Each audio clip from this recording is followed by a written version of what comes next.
everybody. How's everyone doing? Great. Good. I got inspired by our last session with the PowerPoint presentation.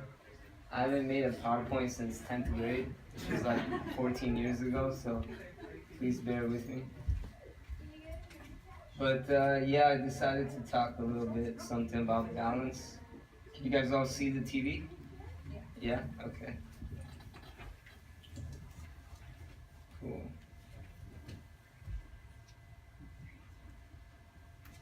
So, we're going to be discussing second chapter of the Bhagavad Gita. We're going to go a little more in depth. Last week we covered some basics, but this week we'll kind of complete the whole picture of what the second chapter is offering.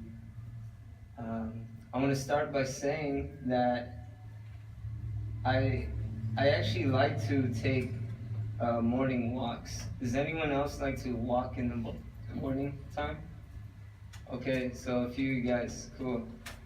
It's really just beneficial all around to wake up and just get out there and feel nature, especially in LA. We got so much smog and everything going on, but the morning time is a real special time.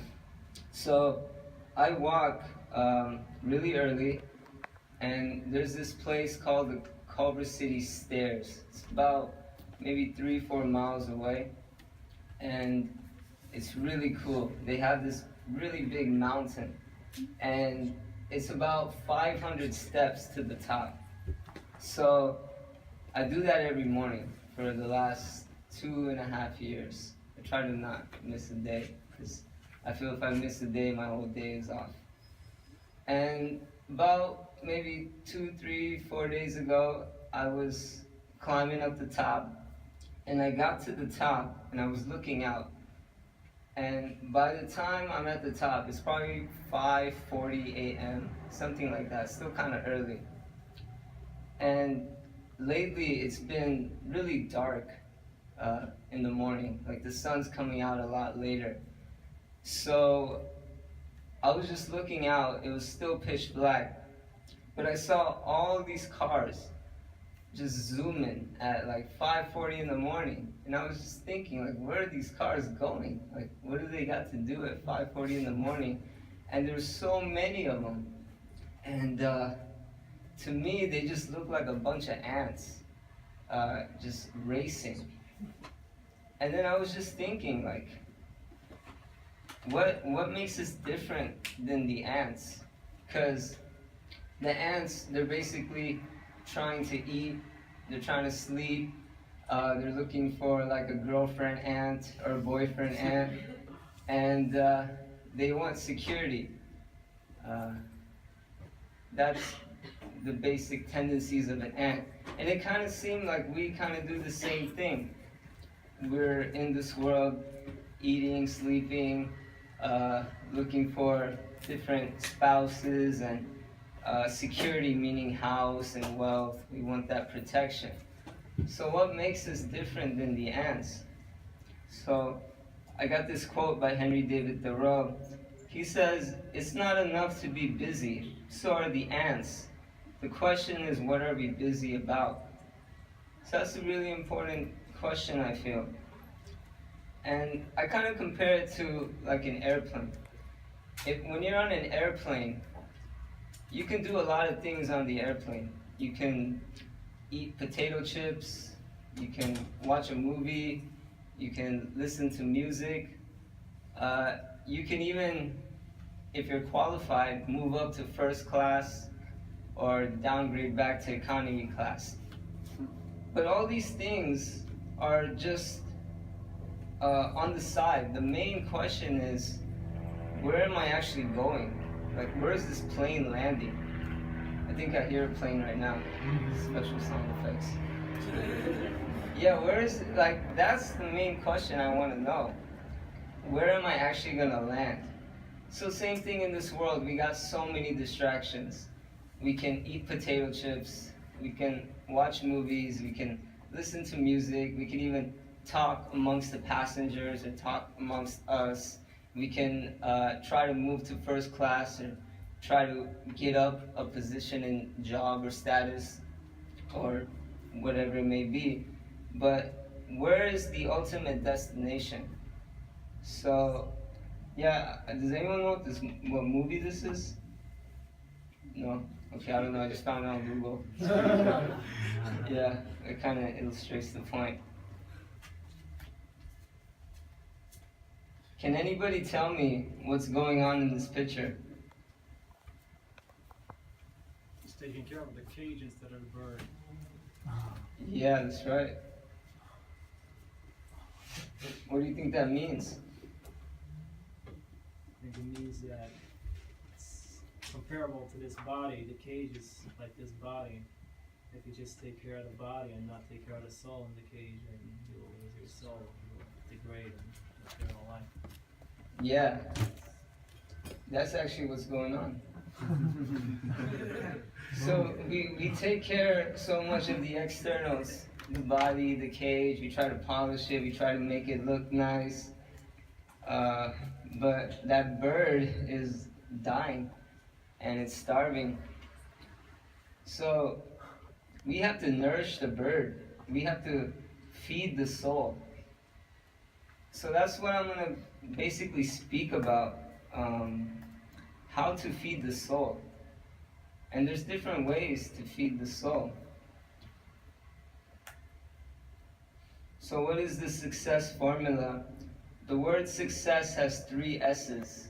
So I'm going to talk about the 3 S's to success. And these are like the main pillars to spiritual life. So these are Sanskrit terms called Sangha, Sadhana, and Seva. And by having these elements, you will really feel that you're nourishing your inner self. Does anybody know what Sangha means? Okay. Association? So Sangha means spiritual association. It means community. It's kind of like what we got going on right here. There's so many different types of companies you can have out there. There's material association and there's spiritual association. Material association, you can actually feel like it brings your consciousness down. And when you have spiritual association, you feel an elevation. You feel empowerment and self-improvement. You feel like, wow, these people who are around me, they want to better their lives. They want to actually do something in this world. They want to really achieve something great. And that's the power of Sangha. And then sadhana means spiritual practice, which is another really crucial element in our day-to-day lives. And seva means spiritual service. So I'll kind of break down these words a little bit more. We'll start with Sangha, or association. This is our USC Music Meditation Club. We started about 7 weeks ago. It's doing really good. We meet every Monday, and anybody is welcome. You don't have to go to USC. And you might even see some people in this room, in this picture. It's just a fantastic association. You feel a lot of joy and happiness being around this type of group of people. And we also throw festivals for association. This is a festival we do once a year in Venice Beach. It's called the Festival of Chariots. Have any of you guys attended this festival? Yeah, it's about 50 to 60,000 people. We cook free food for 25,000 people. And we just try to bring all like-minded people together. And then even other people who see us from the outside, they're like, wow, what is this? This looks like a really cool party. And they want to join the Sangha. They want to join the association. You have a question? What's the next one in Venice Beach, or the day before it? It's the first Sunday of every August. So we got some time. Well, we can make our plans. Yeah. It's a really cool festival. And so, yeah, it's just highlighting the elements of that community, which is so important. And then you need spiritual practice. like I was saying, when I'm not on my game, when I don't meditate in the morning, when I don't take my morning walk, it totally throws my whole day off. So it's really important to have that spiritual practice, that discipline. I'm going to show you guys one of my favorite quotes, actually one of my most favorite quotes. It's by George Bernard Shaw. And he says, "To hell is to drift, and to heaven is to steer." So hell and heaven could be geographical, but it's more so psychological. If we're just in this life, drifting, tossing by the winds of time, then that's considered almost like a hellish condition. But if we actually take control and we steer our life and we put practice into the forefront, then we actually choose the destination. We actually get to understand where are we landing. And that's heaven. That's a heavenly feeling. So it's really important to have that spiritual practice. It's called sadhana. And last one, seva. We have Mr. Clinton here in India feeding some people. And seva means spiritual service. You want to give back to the community. Once you've obtained the association, once you have that spiritual practice, you can't help but give it out to others. And it's not even in a mood of expectations or some hidden agenda or motivation. You actually are just overflowing. It's unconditional service. It's devotional service. And that's one of the keys to the Bhagavad Gita, that you're not asking for anything. You just want to do this out of love, out of the feeling of warmth that you've been receiving from spiritual life. This is a festival we do called the Festival of Colors. Have you guys ever been to any of these festivals before? Yeah. So the Festival of Colors is really cool. We basically just throw colors on each other. And one of the main messages of the Bhagavad Gita is to go beyond all skin colors, go beyond all externals. So we're not really black or white. We're not really brown or dark brown or light brown or yellow or red. Is there any other skin color? No. Blue. Okay. Yeah, okay, maybe blue. So I know one person who's blue. Yeah, we basically throw colors on each other to just show that we're actually multicolored. We're emanating all types of rays. And it's showing a lot of unity when we do something like this. And then what I do there is give out spiritual books, give spiritual knowledge to people, because we feel books are a real powerful way to wake people up. This guy's pretty cool. He took like 17 books, and I really like his mustache. Yeah, I told him he kind of looks like the cover of a pasta sauce can or something. Yeah, he's really cool. So yeah, these books, I mean, there's different ways to wake up people. You can wake up people physically, but when you give people spiritual knowledge, you wake them up, you wake their soul up. And that's why the Bhagavad Gita is such a powerful book, because it wakes us up. It makes us feel enlivened and inspired. So again, these are the 3 pillars to spiritual life, the 3 S's to success: Sangha, Sadhana, Seva.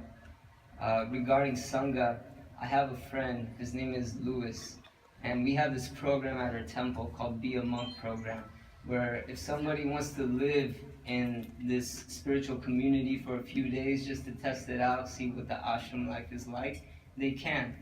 So Louis recently did that about a month ago, and it so happens that Louis is part of this pretty up-and-coming big rock band called Jesus Peace. And he stayed in the temple for a few days, and then he went on tour to UK and Europe and all these places. And here he is, he's on stage, he's performing his music, he's signing autographs, he's basically living the life. People are kind of screaming his name, all kinds of stuff.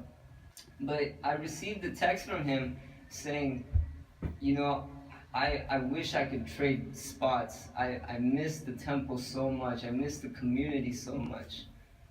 So he has these things that we're all trying to achieve fame, adoration, distinction.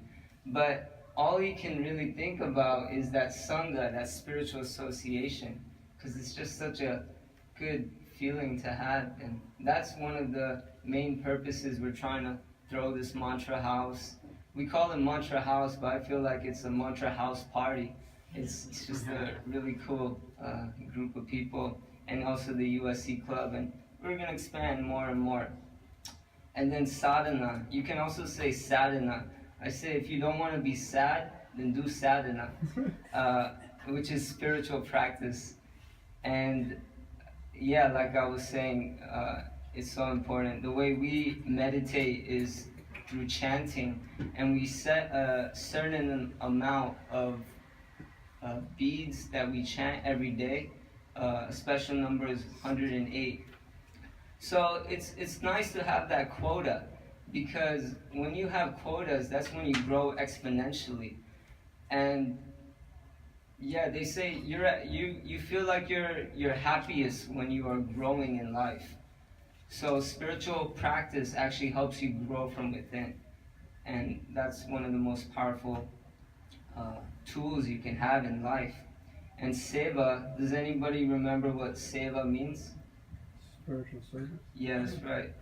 Yeah, it's cool you guys are taking notes. Feel like a teacher right now. Yes, seva is spiritual service. This USC program that we've been doing, there's this USC student named Nobel, and he's been coming maybe the last 3 weeks out of the 7-8 weeks.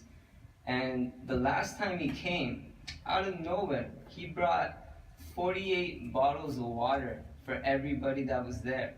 And it was just out of spontaneous love. And I was like, wow, Nobel, you deserve a Nobel Prize. That's amazing. It's that love that he feels to just help. And that's what seva is. You just want to give back to the community. So again, sadhana, sangha, seva, 3 pillars of spiritual life. Now, I'm about to show you what happens when you don't have these spiritual practices in your life. Has anyone seen this video? Okay, so you're gonna hear a lot of beeps for a minute. Just try to let that resonate. And basically what's going on is he's trying to watch TV, but the power keeps going out. Okay, here we go. Oh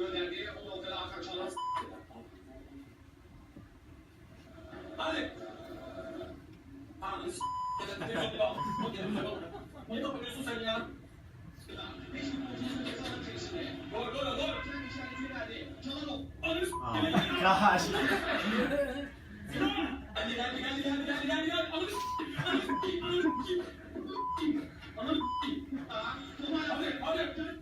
It's like the worst times.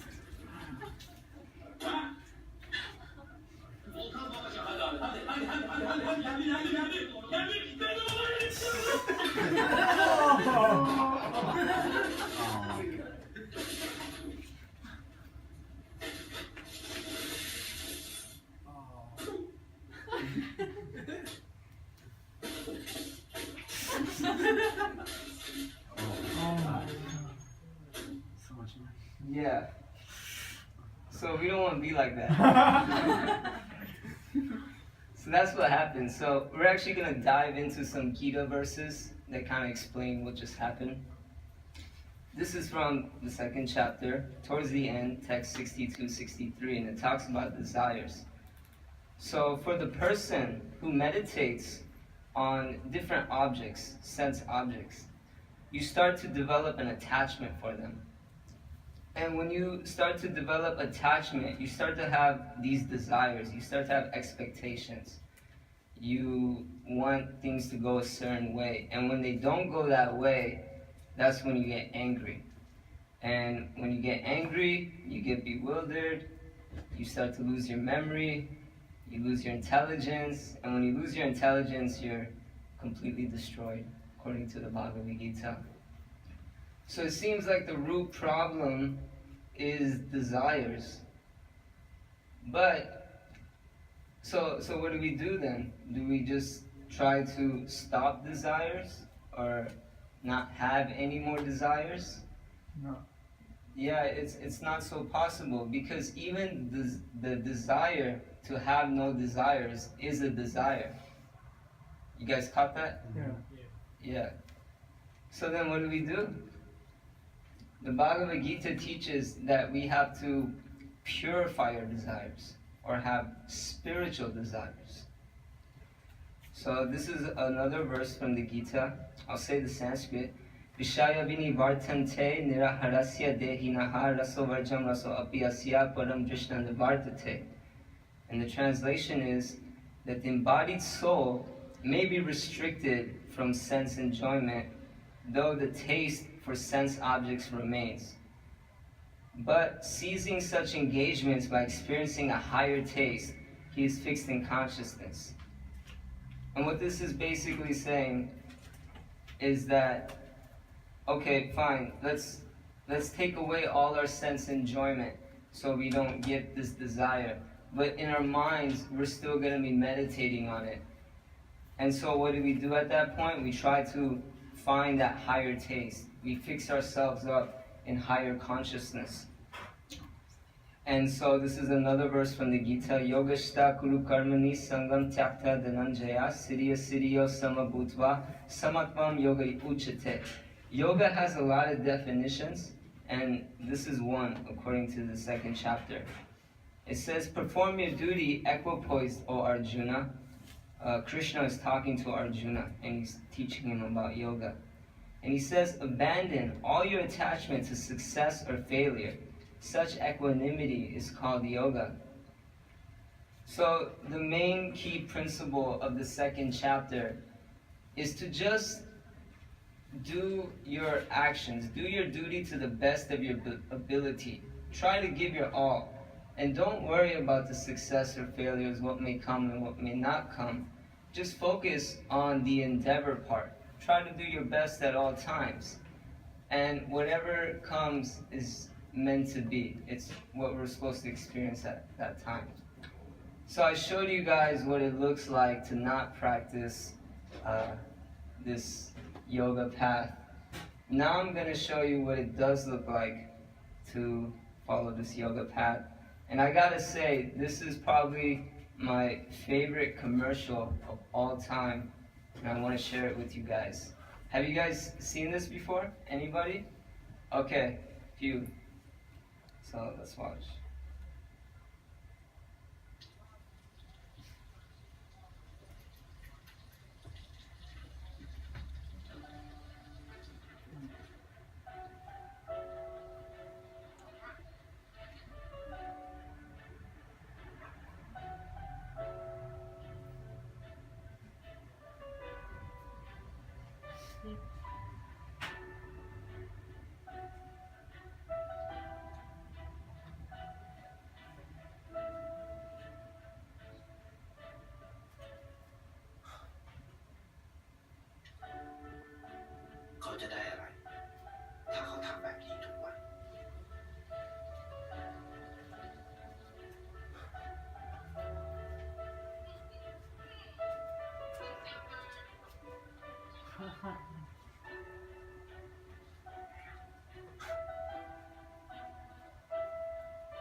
ซื้อไม่ได้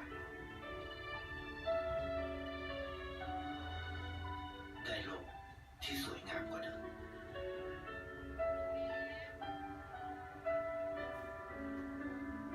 ในชีวิตคุณ อะไรคือสิ่งที่คุณต้องการมากที่สุด ให้ประกันชีวิต เชื่อในความดี At the end, Burger King. Yeah, so you guys can sign up for that insurance.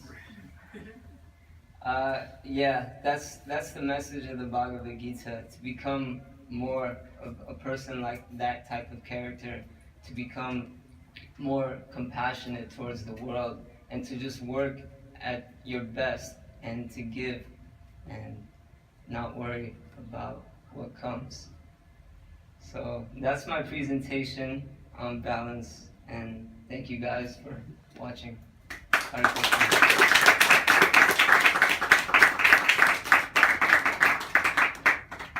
Does anybody have questions that they want to mention or say? And if you guys don't have a question, maybe you can even say a reflection or something that you remember that stood out. So, anybody have a question or something that stood out? I'm a personal trainer, and it's like that thing about changing your desires. People always tell me like, oh, but good food doesn't taste good.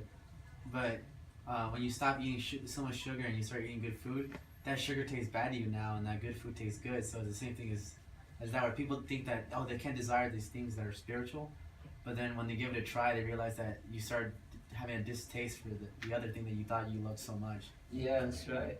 Yeah, exactly like that verse, you get a higher taste. Like I also used to eat a lot of sugar and candy, and Halloween was my favorite time. I actually used to be a really fat kid, and I was totally addicted. But now I eat fruits, a lot of fruits, and it has the sugar, and I feel very nourished and satisfied. So it's kind of, in a way, experiencing a higher taste. Yeah. Anybody else? You had a question? Yeah. How do we know if our desires are spiritual? Yeah, that's a good question. How do we know if our desires are spiritual? Well, there's different ways to know things, and what we do is reference everything or check everything out through spiritual literature, through the yoga texts, through people who have already lived this life and this path. So by studying and reading the Bhagavad Gita, you can understand, where do my desires stand? There's actually different levels, and as we move on through the chapters, we'll understand those levels more. But just to briefly say, there's modes of ignorance, then there's modes of passion, then there's modes of goodness, and then there's spiritual desires. So that's a really cool feature of the Bhagavad Gita. It's actually gonna give you a different vision on how to see life. And I found that as one of the main tools that we can be equipped with. Yeah. Anybody else remember anything from the class that just stood out that you want to mention? Yeah. When it was breaking down the words, it said yoga equals yoga, and somewhere I read that yoga is like, it means to obtain or to acquire. Is that really what it means, or? Yoga has a lot of definitions, but the main definition, yoga, comes from the word yuk, which means to yoke or to join, combine, or to be in union with. So the real definition of yoga is to be in union or harmony with nature, with the universe, with that supreme source. And then you actually feel that satisfaction, like that quote was saying, to hell is to drift, but to heaven is to steer. So when you practice yoga, you're actually steering your life in the right direction. Yeah. Cool. Oh, wait, some hands. Yeah. Right. So how do you manage and tolerate, like, people who are very materialistic when it's really hard for a person like me to, like, be part of a sangha? Yeah, it could be difficult. So in Sanskrit, there's a word called prajalpa, and that means negative vibrations. So there's a lot of things and people that both emanate this negative vibration. And the best thing you can do is just try to replace the negative with the positive. So if you're forced to be in that circle, maybe you can get some headphones. But if that's the not noise the cancellation. yeah, noise cancellation, that's a good feature. Sometimes it's cool. Or just try to find more positive spiritual circles as much as possible. And by experiencing that type of sangha, when you go back to those material sanghas, you'll have a different outlook at them, and you'll be able to see them in a different way. Yeah. My question is about duties. So what we saw in the video is like bunch of good duties or good actions, but then how can you relate that to going back to Godhead? Would Like, it- how can you relate that to like you're doing something for God? For God. Yeah. Okay, so yeah, there's different types of actions in this world. What we saw in that video was someone being a very good person, very genuine person, and that's leading you to a higher path. You can't just jump from a lower step to a higher step. It's kind of like a ladder. So if you're on a lower mode, it's not practical to obtain that high mode that you're talking about unless you travel up the different modes that we were talking about. And he was performing the modes of goodness, being a very good person, serving humanity, serving the community. Once you start acting in that field, in that realm, in that sphere, then you can bring in the higher spiritual subject matters. Yeah. Cool. Well, thanks so much. I'm actually really excited because we have a double header. I have two of my really good friends, Vasu and Madhu, and they're going to be performing some more kirtan or mantra meditation. So let's give it up for them.